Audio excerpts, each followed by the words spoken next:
Attention passengers, we've now reached our destination. We hope you enjoyed the flight and have a nice day.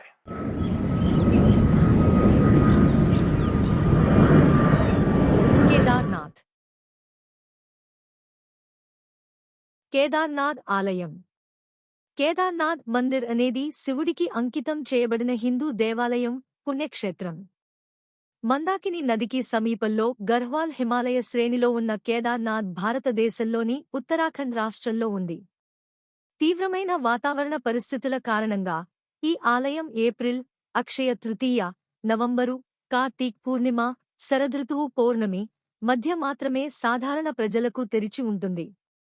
శీతాకాలంలో కేదార్నాథ్ ఆలయం నుండి దేవతా విగ్రహాన్ని క్రిందికి తీసుకువచ్చి ఉక్రిమత్ ప్రదేశంలో తదుపరి 6 నెలల వరకు పూజలు నిర్వహిస్తారు. కేదార్నాథ్ను శివుని సజాతీయ రూపంగా చూస్తారు.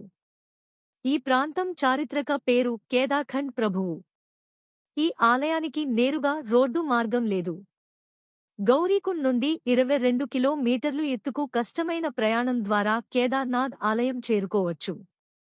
అలా చేరుకోలేని వారి కోసం డోలీ సేవ అందుబాటులో ఉంది. హిందూ ఇతిహాసాల ప్రకారం ఈ ఆలయం మొదట్లో పాండవులచే నిర్మించబడిందని, శివుని పవిత్ర హిందూ మందిరాలైన 12 జ్యోతిర్లింగాలలో ఇది ఒకటిని భక్తులు నమ్ముతారు. కేదార్నాథ్లో తపస్సు చేయడం ద్వారా పాండవులు శివుడిని ప్రసన్నం చేసుకోవడం కోసం ఈ ఆలయం నిర్మించారు. ఉత్తర హిమాలయాల చోటా చార్ ధామ్ తీర్థయాత్రలోని 4 ప్రధాన ప్రదేశాలలో ఈ ఆలయం ఒకటి. ఈ ఆలయం 12 జ్యోతిర్లింగాలలో ఎత్తైంది. 2013లో ఉత్తర భారతదేశంలో అనుకోకుండా సంభవించిన వరదల కారణంగా కేదార్నాథ్ ఆలయ సముదాయం, చుట్టుపక్కల ప్రాంతాలు, కేదార్నాథ్ పట్టణం విస్తృతంగా దెబ్బతిన్నాయి. కాని ఆలయ నిర్మాణానికి పెద్దగా నష్టం జరగలేదు. 4 గోడలకు ఒక వైపున కొన్ని పగుళ్లు కాకుండా ఎత్తైన పర్వతాల నుండి ప్రవహించే శిథిలాల వల్ల సంభవించింది. ఆలయాన్ని వరద నుండి పెద్ద రాతి శిథిలాల మధ్య రక్షించే అవరోధంగా పనిచేసింది. మార్కెట్ ప్రాంతంలోని పరిసర ప్రాంగణాలు, ఇతర భవనాలు భారీగా దెబ్బతిన్నాయి. చరిత్ర, ఇతిహాసాలు.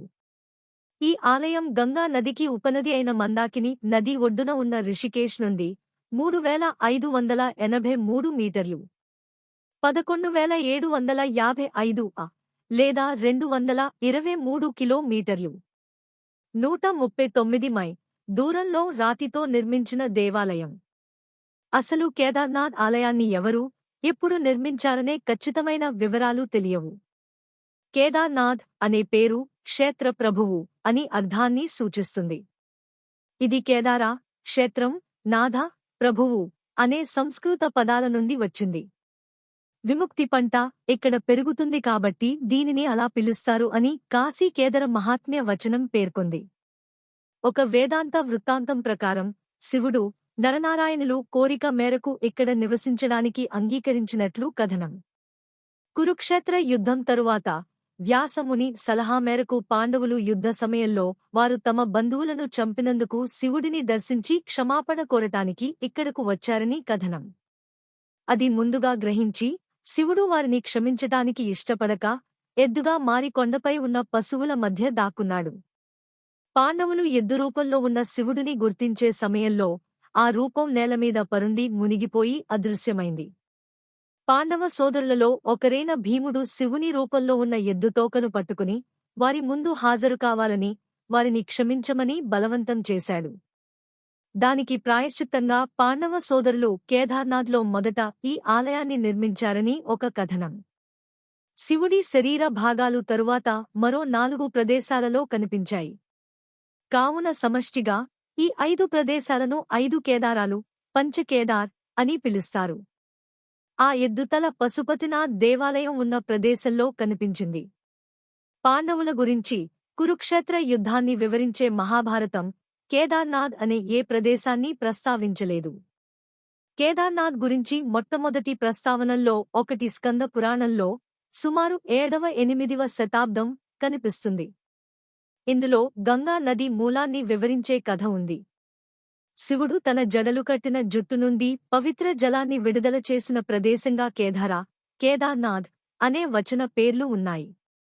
మాధవ సంక్షేప శంకర విజయ ఆధారంగా హేజియోగ్రఫీల ప్రకారం 8వ శతాబ్దపు తత్వవేత్త ఆది శంకరాచార్యులు కేదార్నాథ్ వద్ద మరణించారు. ఆనందగిరి ప్రాచీనాశంకర విజయ ఆధారంగా ఇతర హేజియోగ్రఫీలు అతను కంచిలో మరణించాడని పేర్కొంది. శంకరాచార్యుడు మరణించిన ప్రదేశాన్ని గుర్తించే స్మారక శిథిలాలు కేదార్నాథ్లో ఉన్నాయి. కేదార్నాథ్ 12వ శతాబ్దం నాటికి ముఖ్య పుణ్యక్షేత్రంగా ఉందని గహదవాలా మంత్రి భట్టా లక్ష్మీధర రాసిన కృత్యకల్పతరులో ప్రస్తావించారు. ఎరిక్ షిప్టన్ 1926 అనే ఆంగ్ల పర్వతారోహకుడు నమోదు చేసిన ఒక సంప్రదాయం ప్రకారం కేదార్నాథ్ ఆలయానికి స్థానిక పూజారి లేరని, బద్రీనాథ్ ఆలయ పూజారే వాటి మధ్య ఒకే రోజు ప్రయాణించి 2 దేవాలయాలలో సేవలను నిర్వహించేవారని తెలిపారు. 5 దేవాలయాలు. కేదార్నాథ్ అధిష్టాన చిత్రం రూపంలో లింగం ఒక గౌరవ 3.6 మీటర్లు. 12 ఎత్తులో 3.6 మీటర్లు. 12 చుట్టుకొలతతో సక్రమ ఆకారంలో ఉంది. ఆలయం ముందు ఒక చిన్న స్తంభాలతో కూడిన హాలు ఉంది. అందులో పార్వతి, పాండవ రాకుమారుల 5 చిత్రాలు ఉన్నాయి. బదరీనాథ్ కేదార్నాథ్ మధ్య మహేశ్వర్, తుంగనాథ్, రుద్రనాథ్, కల్లేశ్వర అనే దేవాలయాలు ఉన్నాయి. కేదార్నాథ్ ఆలయం లోపల ప్రధాన వరండాలో శివ, పాండవ సోదరుల, ద్రౌపది కృష్ణ, శివుని వాహనం నంది, వీరభద్రుడు, రక్షకుడు విగ్రహం, ఇతర దేవతల విగ్రహాలు ఏర్పాటు చేయబడినవి. ఆలయం అసాధారణ లక్షణం త్రిభుజాకార రాతిని అంటిపట్టుకున్న తంతియుత కణజాలంలో చెక్కబడిన మనిషి తలగా ఉంటుంది. శివుడు, పార్వతి వివాహం జరిగిన ప్రదేశ సమీపంలో నిర్మించిన మరొక ఆలయంలో అలాంటి తల చెక్కబడింది. ఆదిశంకరుడు ఈ ఆలయాన్ని బద్రీనాథ్, ఉత్తరాఖండ్లోని ఇతర దేవాలయాలతో పాటు పునరుద్ధరించారని నమ్ముతారు. అతను కేదారనాథ్ వద్ద మహాసమాధిని పొందాడని నమ్ముతారు. ఈ ఆలయం వెనుక ఆది శంకర సమాధి మందిరం ఉంది. కేదార్నాథ్ ఆలయానికి ప్రధాన పూజారి రావల్ కర్ణాటకకు చెందిన వీరశైవ వర్గానికి చెందినవాడు. అయితే బద్రీనాథ్ ఆలయంలో కాకుండా కేదార్నాథ్ ఆలయంలో రావల్ పూజలు నిర్వహించడు. రావల్ సహాయకులు అతని సూచనల మేరకు పూజలు నిర్వహిస్తారు. రావల్ శీతాకాలంలో దేవతతో ఉక్రిమత్ ప్రాంతంలో నివసిస్తాడు. ఆలయానికి 5 ప్రధాన పూజారులు ఉన్నారు. వారు 1 సంవత్సరం భ్రమణం ద్వారా ప్రధాన యాజకులు అవుతారు. కేదార్నాథ్ ఆలయం ప్రస్తుత 2013 రావల్ శ్రీ వగీషా లింగాచార్య, కర్ణాటకలోని దావనగిరి జిల్లా హరిహార్ గ్రామ బానువల్లికి చెందిన శ్రీ వగేష్ లింగాచార్య ఆలయ గర్భగృహంలో త్రిభుజాకార ఆకారంలో ఉన్న లింగాన్ని పూజిస్తారు. కేదార్నాథ్ చుట్టూ పాండవుల చిహ్నాలు చాలా ఉన్నాయి. పాండురాజు పాండుకేశ్వర్ వద్ద మరణించాడు. ఇక్కడి గిరిజనులు పాండవ్ లీలా అనే నృత్యం చేస్తారు. బద్రీనాథ్కు దూరంగా ఉన్న స్వర్గరోహిణి అనే పర్వత శిఖరం నుండి పాండవులు స్వర్గానికి వెళ్లతారు. ధర్మరాజు స్వర్గానికి బయలుదేరినప్పుడు అతని వేళ్లలో ఒకటి భూమిపై పడింది. ఆ స్థలంలో ధర్మరాజు బొటనవేలు పరిమాణంతో శివలింగాన్ని స్థాపిస్తాడు. అది మషీషరూపం పొందటానికి శంకర, భీమ వారి ఆయుధాలతో పోరాడుకుంటారు. చివరకు భీముడు పశ్చాత్తాపంతో చలించి ఆ తరువాత అతను శంకరుడు శరీరానికి నెయ్యితో మర్దన చేస్తాడు. ఈ సంఘటన జ్ఞాపకార్థం ఈ త్రిభుజాకార శివ జ్యోతిర్లింగాన్ని నెయ్యితో మర్దన చేస్తారు. నీరు, నేరేడు ఆకులను పూజకు ఉపయోగిస్తారు. ఈ ఆలయాన్ని ఉత్తరప్రదేశ్ రాష్ట్ర ప్రభుత్వ చట్టం నంబర్ 30/1948లో యాక్ట్ నం. 16/1939 ఇది శ్రీ బదరీనాథ్, శ్రీ కేదార్నాథ్ మందిర్ చట్టం అని పిలువబడింది. రాష్ట్ర ప్రభుత్వం నామినేట్ చేసిన కమిటీ 2 దేవాలయాలను నిర్వహిస్తుంది. ఈ చట్టం 2002లో ఉత్తరాఖండ్ రాష్ట్ర ప్రభుత్వం సవరించింది. ఇది ప్రభుత్వ అధికారులు, వైస్ చైర్మన్లతో సహా అదనపు కమిటీ సభ్యులను చేర్చింది. బోర్డులో మొత్తం 17 మంది సభ్యులు ఉంటారు. ఉత్తరాఖండ్ శాసనసభ ఎంపిక చేసిన 3, చమోలి, పౌరి గర్హ్వాల్, టెహ్రీ గర్హ్వాల్, ఉత్తర కాశీ జిల్లాల జిల్లా కౌన్సిల్స్ ప్రతి సభ్యుడిని ఎంపిక చేశారు. ఉత్తరాఖండ్ ప్రభుత్వం నామినేట్ చేసిన 10 మంది సభ్యులు. మతపరమైన వైపు రావల్, ప్రధాన పూజారి, మరో 3 పూజారులు ఉన్నారు. నాయబ్ రావల్, ఆచార్య ధర్మాధికారి, వేదపతి. ఈ ఆలయ పరిపాలనా నిర్మాణంలో ఒక చీఫ్ ఎగ్జిక్యూటివ్ ఆఫీసర్ ఉంటారు. అతను రాష్ట్ర ప్రభుత్వ ఆదేశాలను అమలు చేస్తాడు.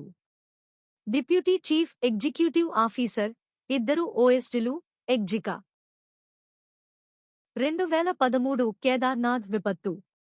జూన్ 2013-16, 17న కేదార్నాథ్ లోయ, ఉత్తరాఖండ్ రాష్ట్రంలోని ఇతర ప్రాంతాలతో పాటు అనుకోకుండా వరదలతో దెబ్బతింది. జూన్ 16న సుమారు సాయంత్రం 7:30 గంటలకు కేదార్నాథ్ ఆలయం సమీపంలో పెద్ద కొండలతో కొండచర్యలు విరిగిపడ్డాయి. చాలా పెద్ద శబ్దం వినిపించింది. చోరబరి తాల్ లేదా గాంధీ తాల్ నుండి మందాకిని నదికి సాయంత్రం గం 8:30లకు భారీగా నీరు రావడం ప్రారంభమైంది. 2013 జూన్ 17న సుమారు ఉదయం గం 6:40లకు నీటిలో మళ్లీ సరస్వతి నది, చోరబరి తాల్ లేదా గాంధీ తాల్ నుండి భారీ వేగంతో క్యాస్కేడింగ్ ప్రారంభమైంది. దాని ప్రవాహంతో పాటు భారీ మొత్తంలో సిల్ట్, రాళ్లు బండరాళ్లు వచ్చాయి. కేదార్నాథ్ ఆలయం వెనుక ఒక భారీ రాయి చిక్కుకుని వరద వినాశనం నుండి ఆలయాన్ని రక్షించింది. ఆలయానికి ఇరువైపులా నీరు ప్రవహించి దాని మార్గంలో ఉన్న ప్రతిదాన్ని నాశనం చేసింది. కేదార్నాథ్ ఆలయం వెనుక వైపుకు ఒక పెద్ద రాతిని తీసుకెళ్లబడిందని ప్రత్యక్ష సాక్షులు కూడా గమనించారు. తద్వారా శిథిలాలకు ఆటంకం ఏర్పడిందా? శిథిలాలు నదీ ప్రవాహాన్ని ఆలయానికి ఇరువైపులా మళ్లించి నష్టం జరగకుండా చూసింది. ఆలయం నాశనం కాకపోవడానికి మరొక సిద్ధాంతం దాని నిర్మాణ శైలి కారణంగా ధ్వంసం కాలేదని అంటారు. ఈ ఆలయం వరద తీవ్రతను తట్టుకున్నప్పటికీ సంక్లిష్టమైన పరిసర ప్రాంతాలు ధ్వంసమయ్యాయి. ఫలితంగా వందలాది మంది యాత్రికులు, స్థానికులు మరణించారు. కేదార్నాథ్లోని షాపులు, హోటళ్లు ధ్వంసమయ్యాయి. రోడ్లన్నీ పగిలిపోయాయి.